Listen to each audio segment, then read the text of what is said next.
Hi guys, this is the Java series part 76. Now let's discuss about how to read a line from the keyboard using BufferedReader class and InputStreamReader class.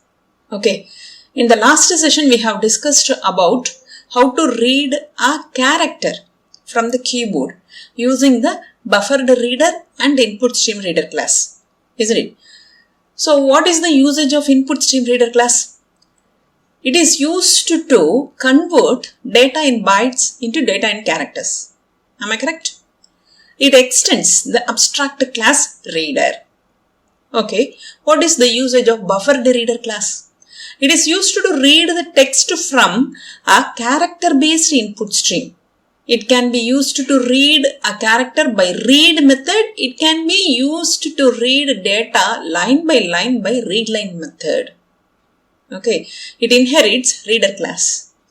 Now we will discuss about how to read the line from the keyboard using the readLine method which is present inside the BufferedReader class.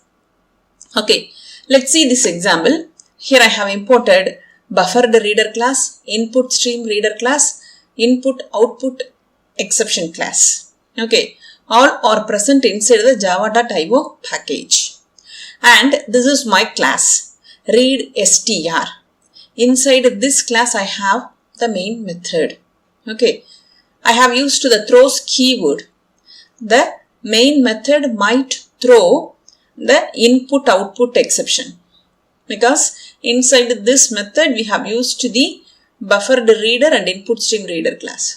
And here I have created the object read. Okay, this is my object name.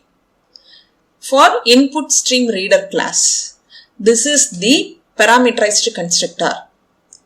Inside the round brackets, we have passed the system.in. We can get the input from the keyboard. That's why I have used the system.in here. Okay. And I have created the object br for BufferedReader class. This is the parameterized constructor for this class. Here I have passed the read InputStreamReader object. Okay, read is the object for this class. So inside the BufferedReader parameterized constructor, I have passed the object of the InputStreamReader class. Okay, and this is the output message. Enter a string. And here I have used the inbuilt method, readLine method. Okay, this is present inside the BufferedReader class. That's why I have used the object br for this class. Okay, this readLine is present inside the BufferedReader. That's why I have used the br object here. Okay, so what is the role of this inbuilt method? This is used to read the string or line from the keyboard during the execution of the program. Okay, that value will be stored inside the input variable.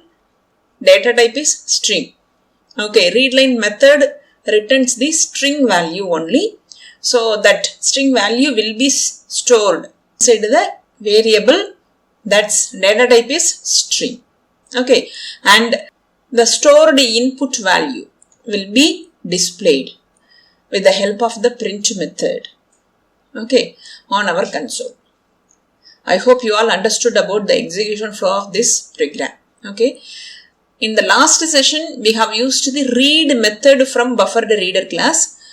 In this example, we have used the readLine method from the BufferedReader class. Okay, according to our requirement, we choose either read method or readLine method. Read method reads a single character. ReadLine method reads a line or a string. Okay, let me execute this one. So this is our output statement. Now I give Priya. Okay, this is the input from the keyboard. I press the enter key. Now this is our output. Okay, so this readLine method is used to read the data from the keyboard. Okay, that value is stored inside the input variable that is printed here. Got it? Okay. We have completed this session. If you have any doubts, drop the message on the comment section. If this video is useful to you, like and share. For more videos, subscribe my channel. Hit the bell icon, then only you will get the notification for my new updates. Have a nice day. Thank you.